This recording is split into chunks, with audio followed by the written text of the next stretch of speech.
एक रिवायत सुना तो कुरान क्या कहता है?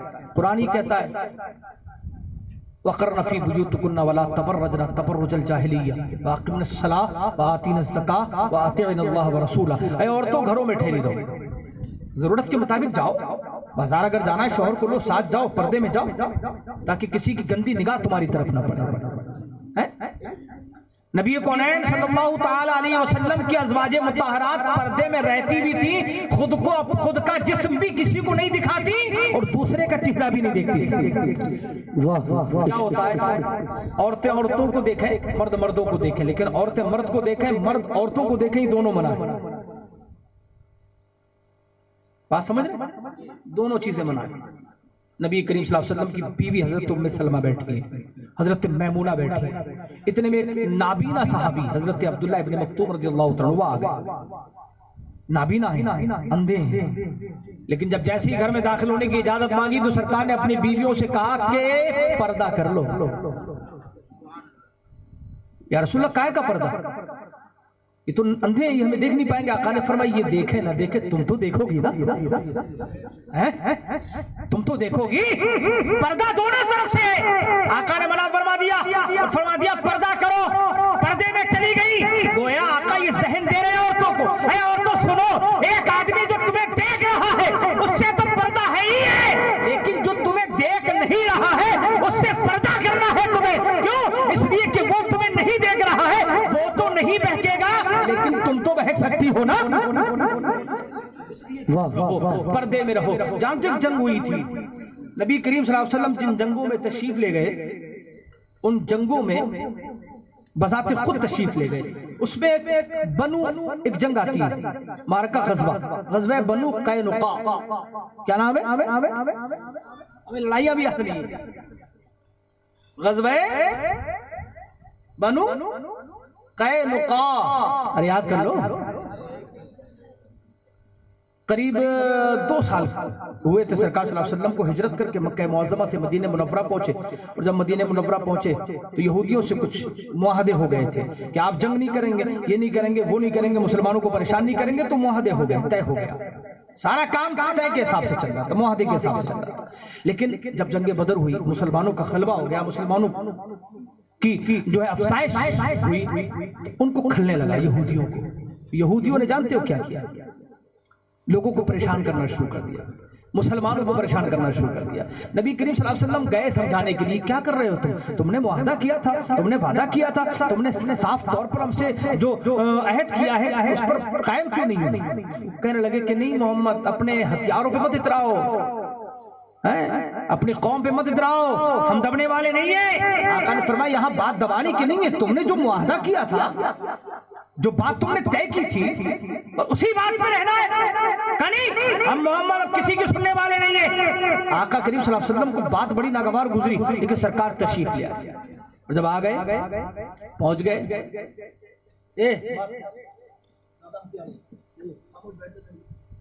ये असल में टाइम जो ना 12:30-1 के बाद का टाइम सोने का होता है, और ये बौछार भी, बारिश भी हो रही है नहीं? तो अभी बस चंद मिनट, बस जल्दी जल्दी तेजी के साथ भागता हुआ जा रहा हूँ, चंद बातें कम से कम आप सुन के यहाँ से जाए।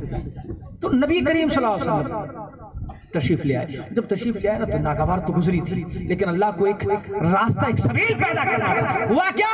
एक औरत गई बाजार में सौदा खरीदने के लिए, सौदा खरीदा उसने या कुछ बेचा, और बेचने के बाद कुछ रकम हासिल हुई, सुनार क्या पहुंच गई, और सुनार क्या पहुंची तो सुनार से कुछ सोना खरीद रही थी। यहूदी आ गए और कहने लगे कि निकाब उतार, निकाब उतार। औरत ने मना कर दिया, मैं निकाब नहीं उतारूंगा। आज बाजारों में औरतें फिर रही हैं, समझे? या औरतों को जो लिबास दिया है शरीयत मुस्तफा ने, या अपने लिए नहीं दिया है, बल्कि औरतों की हिफाजत के लिए दिया गया। वाह वाह वाह,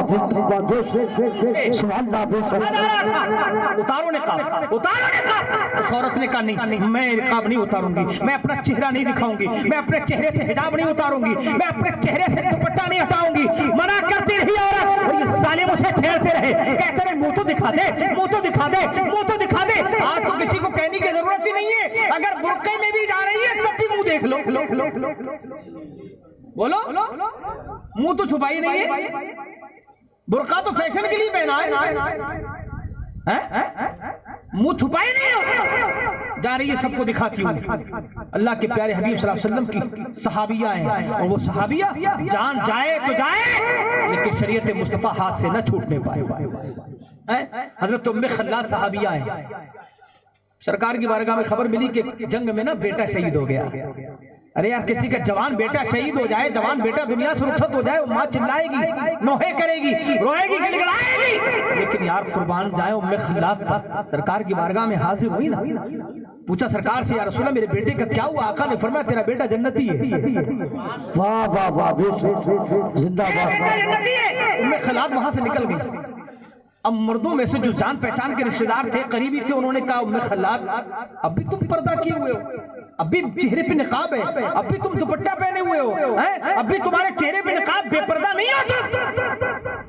अरे माँ हो ना, तो गिरबान फाड़ लेना चाहिए तुमको, तुमने अभी तुम अपने चेहरे पे निकाब ओढ़े हुए हो। उम्मे खल्लाद ने तारीखी जवाब दिया था, अबू दाऊद शरीफ में आता है। उम्मे खल्लाद ने कहा था कि मैंने अपना बेटा खोया है, गैरत नहीं खोई है।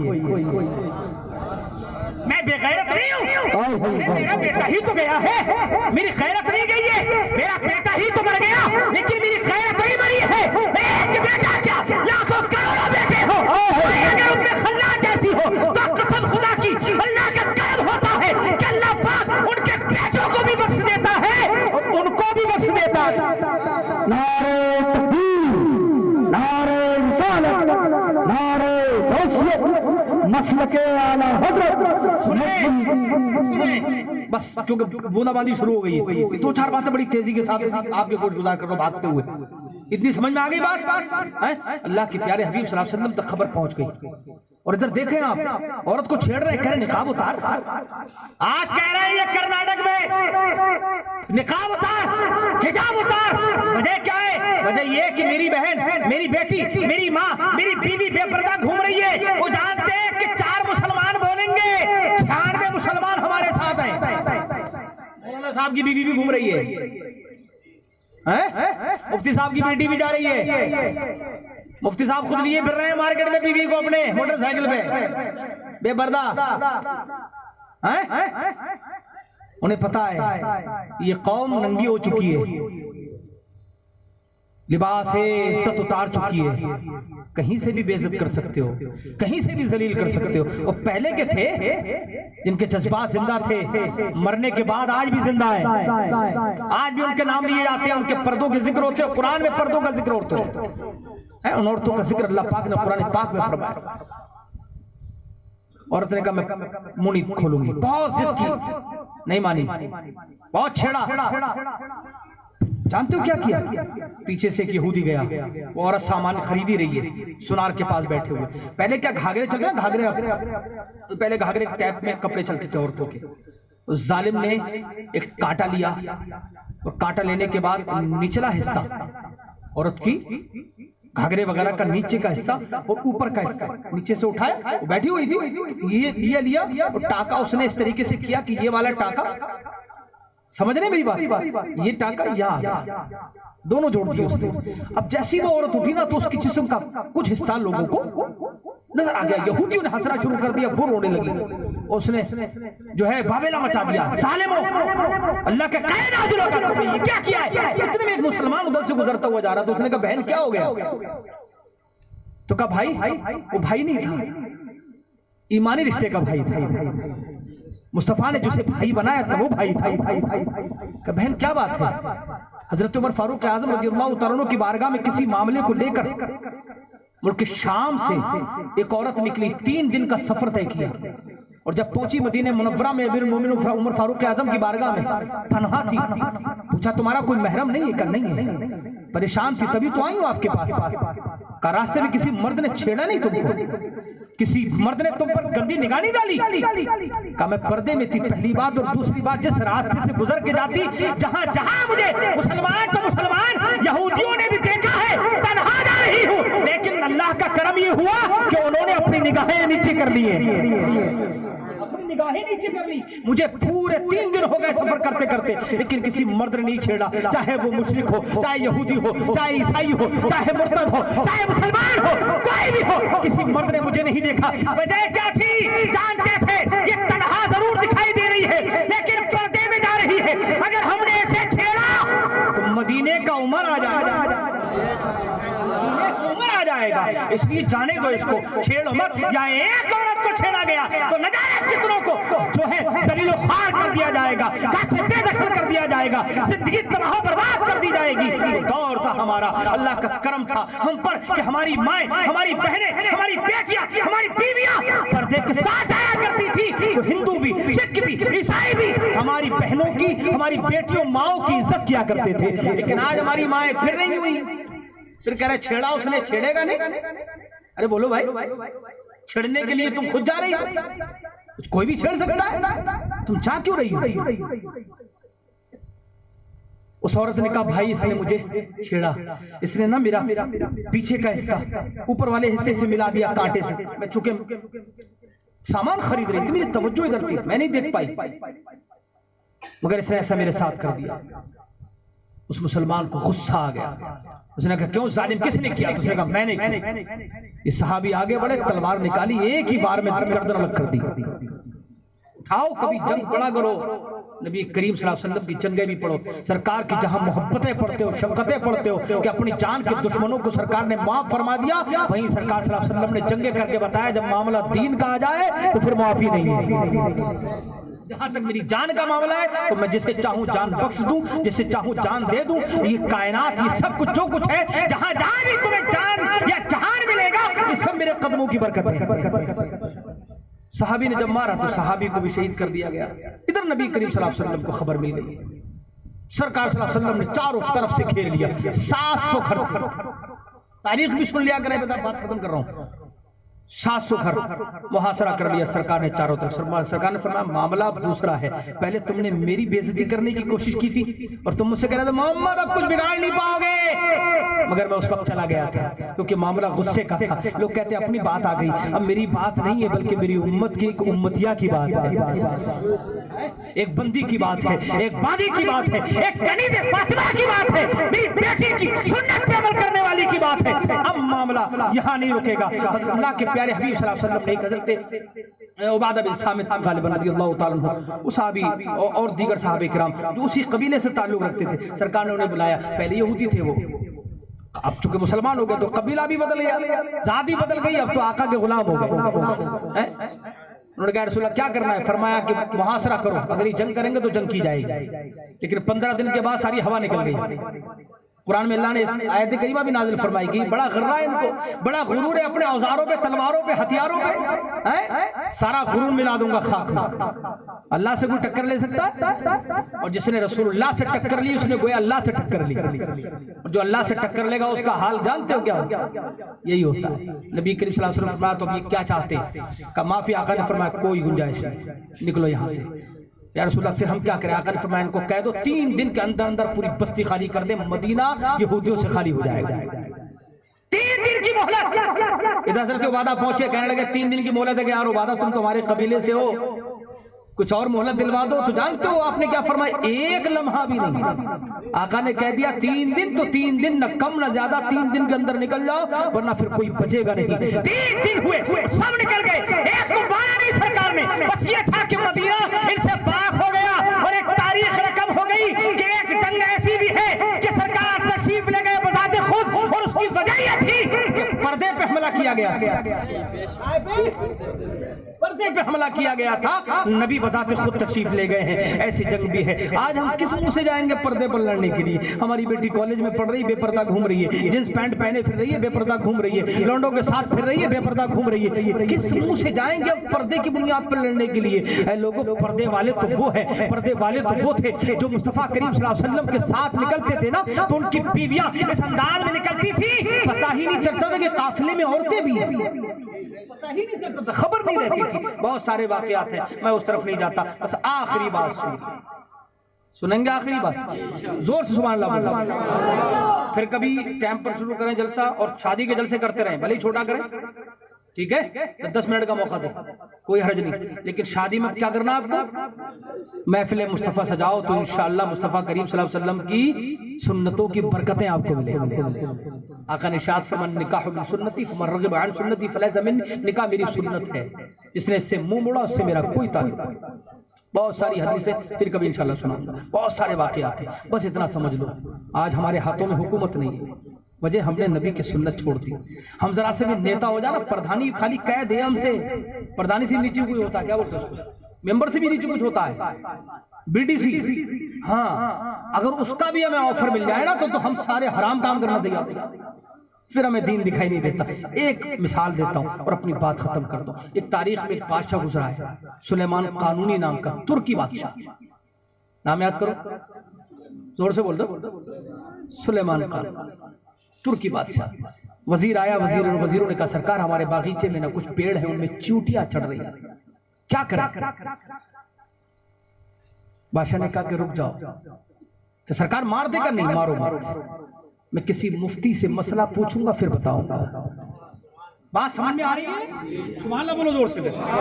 हम तो जो मन में आ रहा है वो कर रहे हैं, 3 मरतबे बीवी को तलाक दे दी, रातों दिन मार रहे हैं, जुल्म ढा रहे हैं उस पर, 3 मरतबा तलाक देने के बाद फिर आते हैं बोले हजरत अब मुफ्ती याद आ रहा है, जब कादे फेविकोल रखे हुए वो क्या मुफ्ती साहब कोई जुगाड़ कोई गुंजाइश, बहुत आते हैं कसम खुदा की, रात दिन मेरे पास यही लोग आते हैं, सबसे ज्यादा यही आते हैं। और उस दिन आया एक और मुझसे धोखा में कह गया, बोले हजरत मैंने 2 तलाकें दी तो मैंने 2 दिए, तो फिर तो गुंजाइश है, रजत कर ले, खुशी खुशी चला गया और 50 रुपए का मुसाफा कर गया। जाते जाते क्योंकि दरवाजे में पूछा, मैं नींद में था, उसने मुसाफा के अस्सलाम, अरे मैंने कहा ये क्या, बोले मुसाफा नजराना तो आलिमों को, मैंने अच्छा बड़ा आदमी अच्छा लग रहा है। अब पता लगा शाम को पूरी पंचायत घर पे, अस्सलाम वालेकुम, अस्सलाम, क्या बात, बोले हजरत ये थोड़ा मसला था, औरतें अलग मर्द अलग, मैंने क्या हुआ भाई, बोले हजरत ये मैंने उसका मुंह देखा रहे, मैंने कहा यार ये सुबह रिश्वत तो नहीं दे गया था सुबह 50 रुपए की, तो मैंने कहा इनका तो मामला निपटा दिया था मैंने सुबह। बोले हजरत ये झूठ बोल के गया, 2 नहीं दिए सिर्फ 200 दिए, भर भर के तलाक दिए हैं। तो मैंने कहा आप कौन है, बोले मैं अब्बा हूं इसका। अब बेटे का अब्बा तो झूठ बोलने से रात, बोले हजरत बहुत देर आई तलाक आज का। मैंने कहा क्यों, मैंने कहा आदमी तो अच्छा खासा लग रहा है तुम्हारा बेटा, बोले अच्छा खासा, शराबी है। अरे मैंने कहा शराबी है भाई, इतने अच्छे कपड़े पहन के आए थे सुबह, शराबी पता नहीं चलता ना, रात को भरे नालियों में रात को नालियों, अस्सलाम वालेकुम कारी साहब, ऐसे करके जाके लगे दरोगा साहब जा रहे, मुफ्ती साहब को ऐसे ही सलाम करे, ऐसे करके अस्सलाम वालेकुम कारी अकरम साहब, है नहीं हजरत, हाँ ऐसे करके, ऐसे लग रहा है दरोगा साहब जा रहे, हमें बहुत पहचानता, बीवी को नहीं पहचानता। कहते हजरत मैं होश में नहीं था। अबे तूने हमें सलाम किया तो होश में था, है नहीं, बीवी को सलाम करते हुए होश नहीं आया तुझे, बीवी भी धुन दिया करे सही करके, तो कहते मुझे तो पता नहीं तुम होश में नहीं थे, तुम्हें कैसे पता, मगर ये तो ऐसा नहीं है, बीवी को हुक्म नहीं है शरीयत का, समझे नहीं, हाँ ना पता लगे बीवी का मुफ्ती साहब कह गए मारो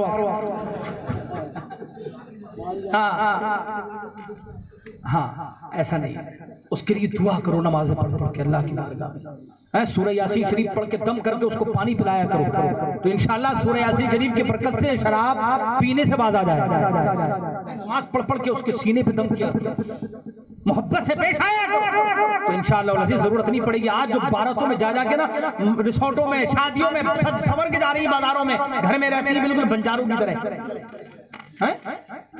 यही है ना, लगा कपड़े है ना इसके पास, जब भी पूछ लो गए कपड़े 5 साल पहले बने, तुमने कपड़े बनवाए मेरे लिए,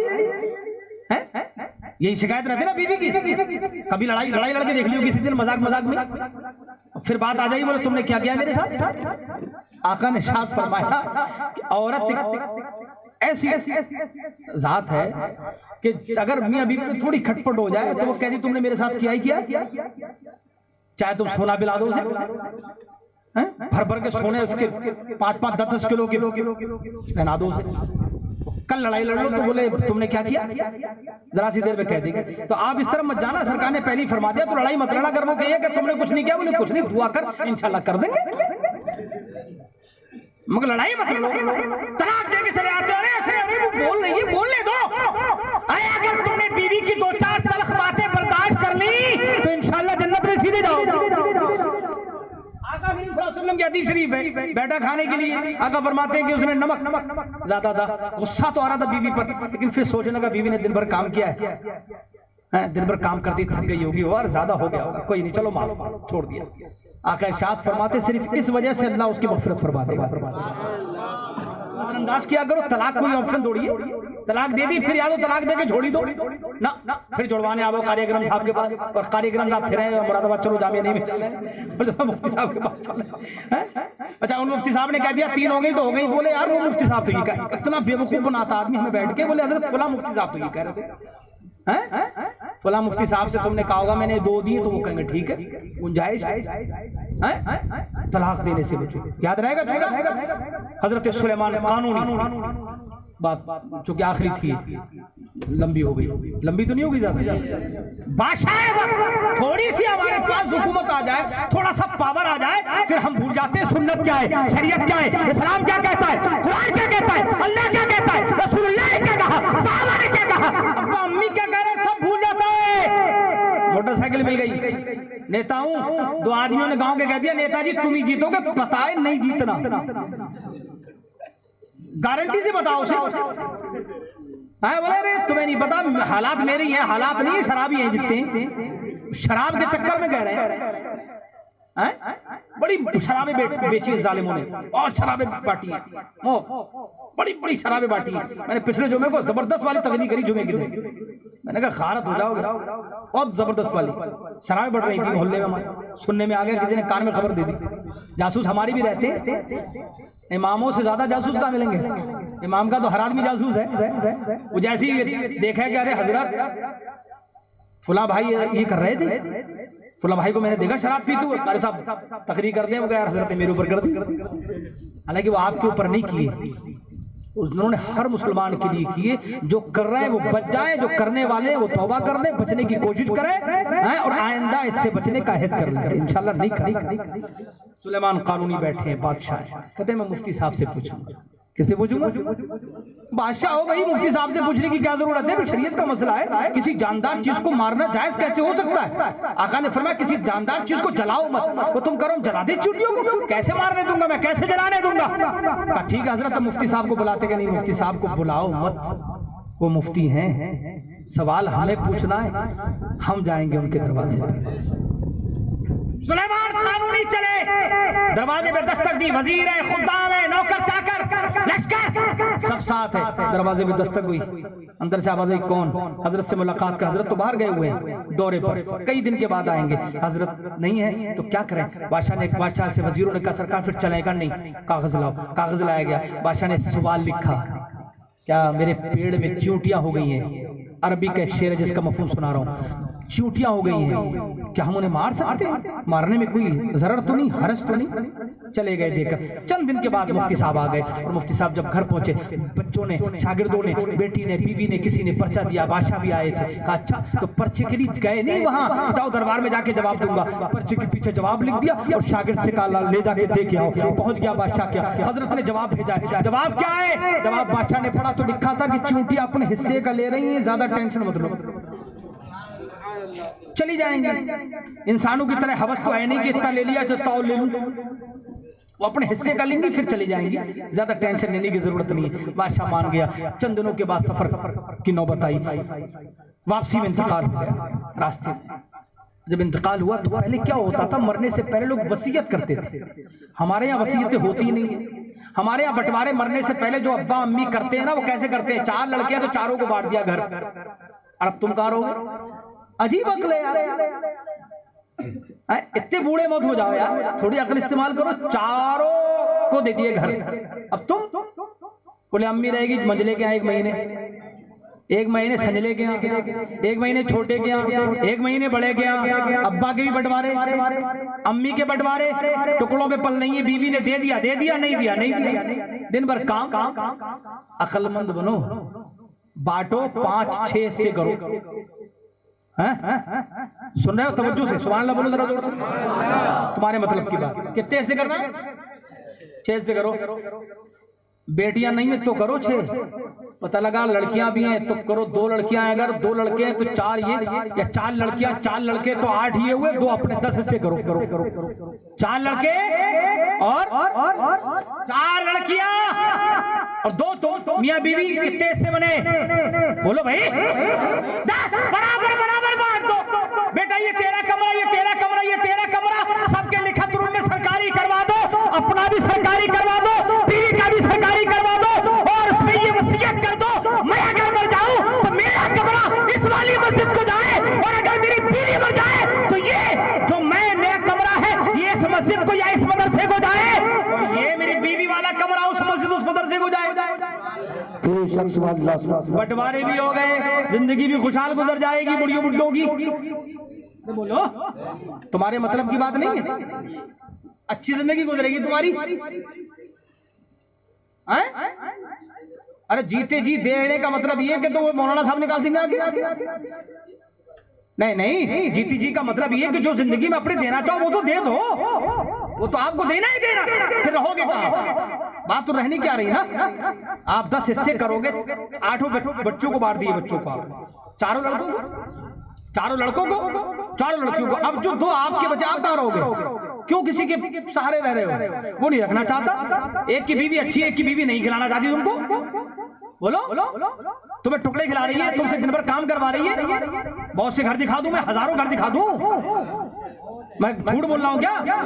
मेरे तजर्बे खुद के मैं देख रहा हूं, रातों दिन शिकायतें आती मेरे पास, लोग फतवा लेने आते, तावीज लेने भी आते हैं, सब आते हैं, हर वैरायटी का आदमी आती मेरे पास। तो मुझे बता कौन सा बुड्ढा कौन सी बुढ़िया कहाँ परेशान है? नहीं मिल रहा खाना, कसम खुदा की। कहीं कहीं तो ऐसा होता है कि चुपचाप चोरी छिपे मोहल्ले का कोई आदमी जेब में डाल जाए तो दूसरों के घरों में जा जाके बुढ़िया खा ले, बर्तनों धो के खा रही है। मेरी मस्जिद में 2 औरतें बैठती हैं जिनकी औलाद जवान है, रोजाना भीख मांगती। क्यों? जवान लड़के होते हुए डूब के नहीं मर गए? माँ हमारे दरवाजे मस्जिद में बैठ के भीख मांग रही है। बोलो शर्म की बात है नहीं? ऐसे लड़कों को डूब के मर जाना चाहिए। ले मेरी बीवी है, उसकी बीवी नहीं रख रही, अबे उसकी बीवी रखा न रखा है, तेरी बीवी रखे न रखे, तुम 4 लड़कों को रखना चाहिए, 4 रखे न रखे, तू तो रख। क़यामत में तुझे जवाब देना है ना, हर एक को अपना अपना जवाब देना है। तो ये वसीयत करके जाओ, बात समझ रहे हो? वसीयतें और अपनी जिंदगी में बंटवारा करने की कोशिश करो। ये वो बातें बताई जो आपके काम आने वाली। फिर जो आपके जो 2 कमरे बचे हैं ये दीन को चले जाए, हैं दीन के काम आ जाए, बाकी जिंदगी भर दीन को देते रहो। मान लो तुम्हारे पास ज्यादा आए तो 50 बीघे जमीन है तो 10 बीघे जमीन मस्जिद को दे दो, 40 बीघे आपस में बांट लो, मगर अपने आप को भी बंटवारे में शामिल करो। मैं ये कहना चाह रहा हूँ। इतनी बात समझ में आ गई? वसीयत की थी बादशाह ने, वसीयत निकलवाई गई। जब निकलवाई गई, अच्छा क्या था वसीयत में? क्या लिखा था वसीयत में? लिखा था मेरे कमरे का जो संदूक है ना, ये संदूक मेरी कब्र में रखा जाए। अरे बादशाह के कमरे में तो संदूक होगा तो कीमती चीजें होंगी, हीरे जवाहरात होंगे, सोना चांदी होंगे, यही होगा, यही सबके तसव्वुर में था। बोले यार इसमें तो बड़ी बड़ी कीमती चीजें होंगी, इसको अगर कब्र में रखवा दिया गया तो मामला तो गड़बड़ हो जाएगा सारा का सारा। आओ उलमा को बुला लो। उलमा आ गए, उलमा से पूछा गया तो उलमा ने कहा दरअसल अब ये उसका कुछ है ही नहीं, जितना भी माल है ये तरका है, अब ये वारिसीन को बटेगा। खाली लड़का अपने रख लेगा, मेरा अब्बा मर गया तो मेरा, बस सारा रख लिया उसने, अपने नाम करा लिया। कयामत में जवाब देना पड़ेगा, कयामत में जवाब सबके हिस्से देना पड़ेंगे तुमको। सबके हिस्से तो आज बेबरकती क्यों है? इसी वजह से कि तुम सबके हिस्से मारे बैठे हो। बेटी का हिस्सा मारा, मेरी बहन मांगी नहीं, बहन क्यों मांगेगी भाई? मौलाना मुफ्ती साहब के पास आओ, उससे कहो कि हमारे अब्बा का इंतकाल हो गया, हमारे अब्बा ने इतनी जमीन छोड़ी, इतने जायदाद छोड़ी, इतने पैसे छोड़े, इतनी दुकानें छोड़ी, और हमारी 3 बहनें, 2 भैये, अम्मी हैं, उनके अम्मी अब्बा हैं, इतने लोगों को छोड़ा है। अब बताओ मुफ्ती साहब क्या मिलेगा? तो मुफ्ती साहब बताएंगे अम्मी को इतना मिलेगा, अब्बा को इतना मिलेगा, बीबी को इतना मिलेगा, और बेटे को इतना मिलेगा, बेटी को इतना मिलेगा। हिस्से सबको मिलेंगे, कम ज्यादा होंगे लेकिन मिलेंगे सबको। मुस्तफा करीम सल्लल्लाहु अलैहि वसल्लम की दीन और शरीयत पे अमल करने की कोशिश करो। तो वसीयत में उलमा ने कहा इसका कुछ नहीं है, हीरे जवाहरात हो, सोना चांदी हो, अशरफियां हो, दिरहम दीनार हो, जो भी कुछ माल है, अब इसमें इनका कोई हक नहीं है। लेकिन फिर भी देखो तो इसमें है क्या, जानते हो? सुभान अल्लाह बोलो जरा जोर से। जब उसको खोल के देखा गया तो उसमें क्या था? न हीरे, न जवाहरात, न सोना, न चांदी, न अशरफिया, न दिरहम दीनार, न पैसे, कुछ नहीं था। उसमें था तो फतवे, उसमें था तो मसले। जब भी कोई मसला आता बादशाह के दरबार में, बादशाह कहता कल फैसला होगा, वो फैसला अपनी तरफ से नहीं करता था, मुफ्तियों के पास सवाल भेजता, आलिमों से रुजू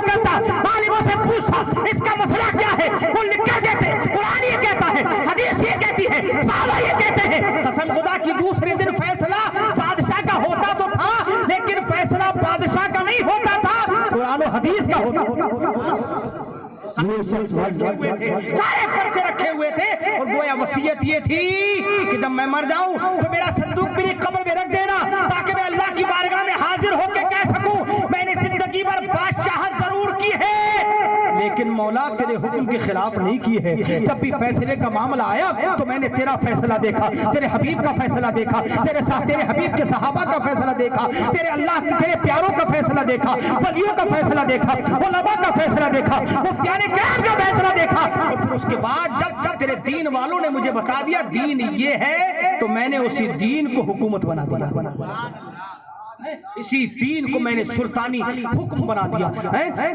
बादशाही जो है हुक्म नाफिज कर दिया गया। ये बादशाही हुक्म नहीं था, बल्कि ये तेरा हुक्म, तेरे हबीब का हुक्म था। ये कौन बादशाह सुलेमान कानूनी, कसम खुदा के मैदान क़यामत में हदीस शरीफ में आता है कि एक बंदा जिसके पास आमाल नहीं होंगे, गुनाह ही गुनाह होंगे, लेकिन कुछ नेकियां होंगी, पल्ला हल्का होगा, बहुत ज्यादा हल्का होगा, इतने में मायूस खड़ा होगा कि मैं अब तो जहन्नम में जाऊंगा। मुस्तफा करीम इरशाद फरमाते कि इतने में ऊपर से ना बादल नुमा कोई चीज आएगी।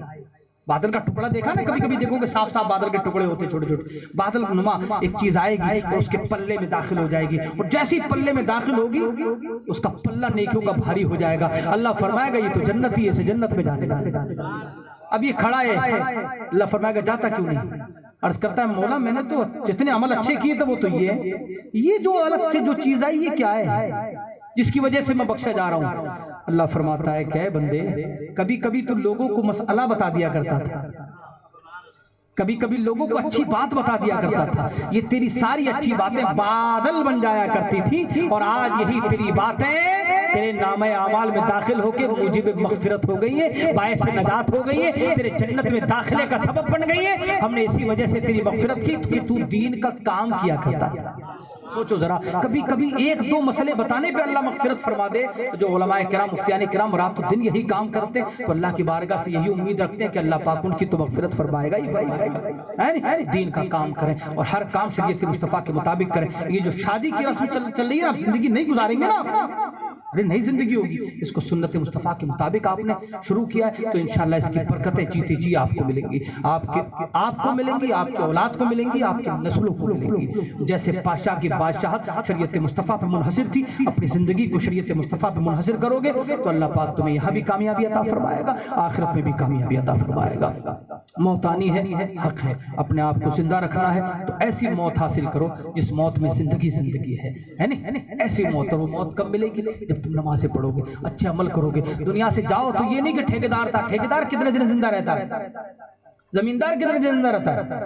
मालदार कितने दिन है? जमींदार मालदार जागीरदार मत बनो, दीनदार बनो।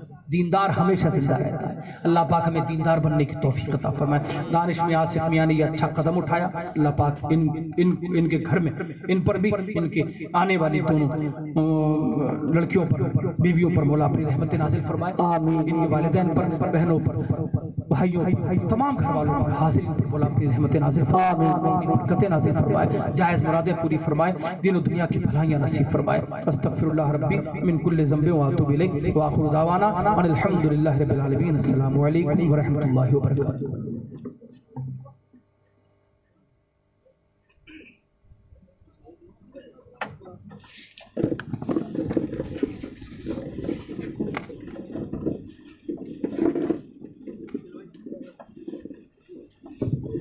मुस्तफा जाने रहमा